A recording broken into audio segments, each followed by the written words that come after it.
Hey mec, j'espère que tu vas bien, moi perso ça va nickel. On se retrouve forcément pour une nouvelle vidéo chez la chronique de tonton Prono Bordel. En tout cas, j'espère que t'es bien installé frérot, on va discuter forcément de ce qui s'est passé hier. J'ai écouté les mecs, voilà, je suis revenu à la normale avec un bet d'analytics, je balance tous les pronostics dedans, analyse au top. C'est ce que vous voulez, j'ai vu les commentaires, c'est bon, j'ai pigé les frérots, voilà tout, on revient à la normale bordel. En tout cas, reste bien accroché ici. Si t'es pas encore abonné, abonne-toi ici. Je remercie d'ailleurs tous ceux qui se sont abonnés.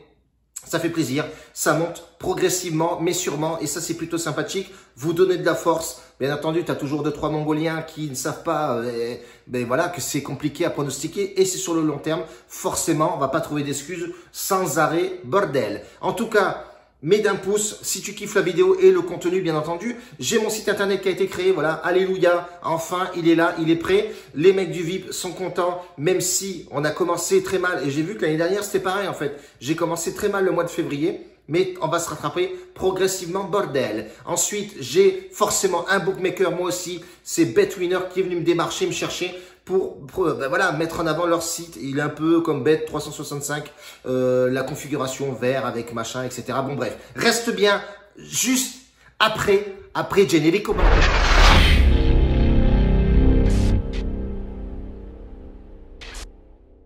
Bref, hier, on fait Sheffield au match nul qui passe. On fait le plus 1,5 but dans le match. Arsenal contre, d'ailleurs, match de ouf, contre Wolverhampton. Code qui passe, 1,63. On a mis 10% de notre bankroll, 45 € en moyenne sur ce pronostic-là qui est passé. On avait dit en fun, attention, j'ai bien dit, spécifié en fun, un taux de pourcentage très faible, 1,96 la cote. La mi-temps la plus prolifique sur Newcastle, ben ça a commencé. Tambour battant, papa. En veux-tu, en voilà, il y a eu du but, bordel.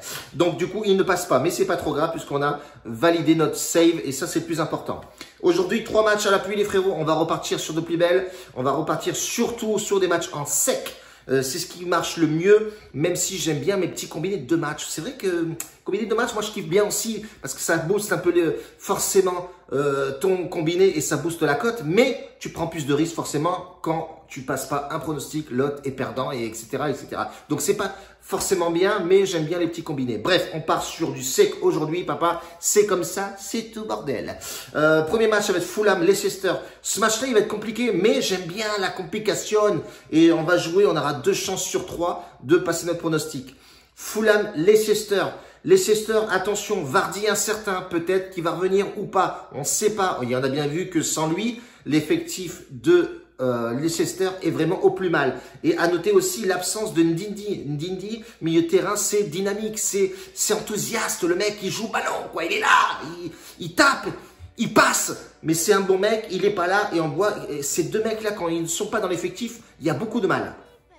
Il faut savoir aussi que c'est l'une des meilleures attaques forcément à l'extérieur, Leicester. Mais bon, avec ces 2 mecs-là en moins, on a bien vu que l'état de forme est vraiment au plus bas. Ça, c'est une chose à prendre en compte.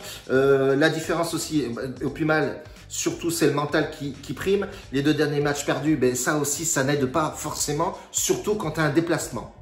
Les choses qui sont plutôt pas mal du côté de Fulham, même si on a vu qu'effectivement c'était la pire défense à domicile et que c'est vraiment chaotique. Sur les derniers matchs, les 5 derniers matchs, c'est 3 défaites, 2 nuls, d'accord, mais il y a un léger mieux.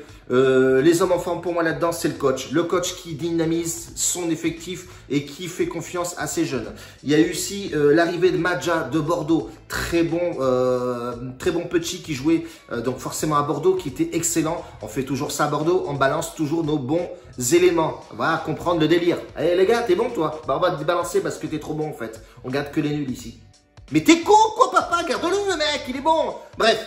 C'était une petite aparté. Les 5 dernières confrontations, c'est 3 victoires et 2 nuls pour Fulham. Attention, c'est une petite mini bête noire. On voit qu'effectivement, Fulham à domicile contre Leicester, ben, Leicester a du mal. Voilà, c'est un bon point à prendre, frérot. Ensuite, l'homme en forme aussi, c'est Lockman. Lockman, il est vraiment excellent ce minot. Jetez un petit coup d'œil sur ce mec-là. Il a marqué d'ailleurs un très beau but contre Manchester United. D'ailleurs, ils avaient donné du mal à Manchester United, mais c'était dans la période où Manchester United, on a bien vu encore hier, ils sont au top. Hier, ils ont gagné 9-0. Voilà, c'était vraiment excellent. En tout cas, voilà, 2 mecs à prendre en compte, c'est Lockman qui est excellent côté Fulham et le coach qui est vraiment très bon, tacticien. Et franchement, ça va être un bon petit entraîneur. Jetez un coup d'œil à ce mec-là. Voilà tout. Pour en revenir au pronostic, les frérots, moi je vois bien Fulham au match nul. Pourquoi? Parce que déjà, petite mini-bête noire, et on voit qu'effectivement, il manque des joueurs côté très important, Leicester, et on voit que Leicester se déplace effectivement bien, mais quand tu as ces deux mecs-là qui sont dans l'effectif, et là, ils sont absents. Peut-être un certain côté Vardy, Ndidi ne sera pas là. En tout cas, la double chance me semble logique à jouer. Elle est à 58% de chance pour passer. Donc voilà, ça nous laisse une petite marge. Et on va mettre 5% de notre bankroll là-dessus, tranquillement, mais sûrement. Voilà, on va pas s'enflammer non plus des heures. Deuxième match, ça va être Metz qui joue Montpellier. Metz avec un entraîneur que je kiffe, Antonetti, qui est excellent. Il méprise ce mec. Moi, j'aime bien ce coach-là. Il est vraiment frais, efficace. Il a un coup de gueule, c'est un sanguin. Voilà, je kiffe ces mecs-là. Les gens de caractère, c'est les gens qui vont le plus loin possible dans la carrière. Et j'ai toujours recruté des mecs en restauration avec du caractère. Mais je voulais pas des mecs genre non, je veux pas le faire. Frérot, à un moment donné, montre tes couilles, quoi. Pose-les sur la table. C'est tout, quoi. Bon, bref, image, c'est tout. Metz, qui est plutôt pas mal en forme. Montpellier qui a une petite baisse de régime. Attention, l'homme en forme de cette équipe, c'est Delors combiné avec Laborde. Ces deux mecs-là, d'ailleurs Laborde, encore un mec qui s'est barré de Bordeaux. Je te demande qu'est-ce qu'on fait à Bordeaux dans le recrutement. Bref, en tout cas, on a bien vu que l'homme en forme était absent. Et quand l'homme en forme est absent, il y a du mal à Montpellier. Même s'il y a de l'efficacité, même s'il y a des joueurs qui sont ouf, attention à Montpellier qui se déplace vraiment très mal. 2 défaites, 1 nul pour 2 victoires seulement. Je vous le dis, c'est pas le Montpellier qui a commencé sur les chapeaux de roue ou en cabrant. Non, c'est fini ça. Montpellier a eu du mal. Ça va mal. C'est vraiment, voilà. Est-ce que Zakarian va se faire dégager hein? Peut-être. Bref, en tout cas, côté Antonetti, tout va pour le mieux. Même si, voilà, il faut faire attention à ces grosses écuries. Mais franchement, honnêtement, attention à ces petits gars. Attention à ces petits clubs-là. Le Metz, voilà, qui vient titiller un peu, déranger les plus grands. En plus, il retourne de Iron Iseka qui revient dans le truc, Koyate qui revient, Maïga aussi. Attention, il y a les noyaux durs qui reviennent, il y a les mecs, les costauds qui reviennent dans l'équipe, dans l'effectif. Attention, ça va jouer très très fort. Après, qu'est-ce qu'on peut dire aussi de Metz? Voilà, c'est l'une des best défenses avec Lille qui est bon en défense. Reims et Dijon, c'est l'une des équipes qui défend le mieux à domicile. Donc Metz, pas prendre à la légère non plus. Attention, Metz est vraiment très bon. Bref, pour en revenir à quoi? On va faire un petit remboursé 6 matchs nuls. Voilà tout. Metz, je les vois bien s'imposer, mais je vois le nul aussi. Donc, pour pas perdre d'oseille et surtout pour avoir une cote bien plus intéressante, parce que si tu joues la double chance, tu auras une cote à 1,37. C'est pas ouf à jouer en sec, tu l'avoueras. Donc, on va partir sur le remboursé 6 matchs nuls qui était coté à 1,70. Donc, c'est plutôt pas mal. Et ça nous donne une fiable, encore une fois, à plus de 50%. Pourquoi pas sécuriser ce pronostic-là et mettre 5% de notre bankroll là-dessus, les frérots. J'ai un dernier match, les frères. Ça va être Bordeaux qui va accueillir une grosse sécurité encore, Lille. Lille, attention, elle se déplace bien et pas bien.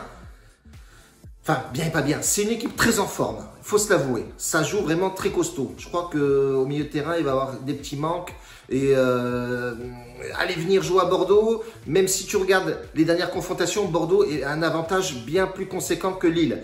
Bordeaux, c'est très costaud. On a bien vu le dernier match contre Lyon. Lyon a eu du mal. Ils ont eu de la chance à la dernière minute de claquer un très beau but de Dubois. Il n'était pas en bois son but. Il était bien là. Bref, mais en tout cas, on a bien vu que Bordeaux, c'est costaud à jouer, ça a été très costaud, ça a été physique, ça a été vraiment remanié. On a un Gasset qui connaît cette équipe-là maintenant, qui a remanié ses hommes, etc. Et je vois pas Bordeaux perdre aujourd'hui à domicile. Je les vois pas perdre. C'est tout. J'en ai discuté avec certaines personnes, j'en ai discuté avec des potes qui travaillent aux alentours de Bordeaux, qui sont à fond Bordeaux, etc. Ils m'ont dit, frérot, Lille se déplace très mal à Bordeaux. Voilà, en plus, tu vois, c'est grisâtre, il fait que flotter, on récupère l'homme fort Ben Arfa, même si on sait bien démerder sans lui, devant ça joue propre avec Wang, enfin voilà, il y a vraiment un noyau qui est plutôt pas mal à Bordeaux et ça joue vraiment bien au ballon, et pourquoi pas tenter le délire aussi, pareil, double chance, pourquoi pas dire Bordeaux match nul, qui sait, quand tu regardes la cote, effectivement, on a très peu de chance pour que ça passe.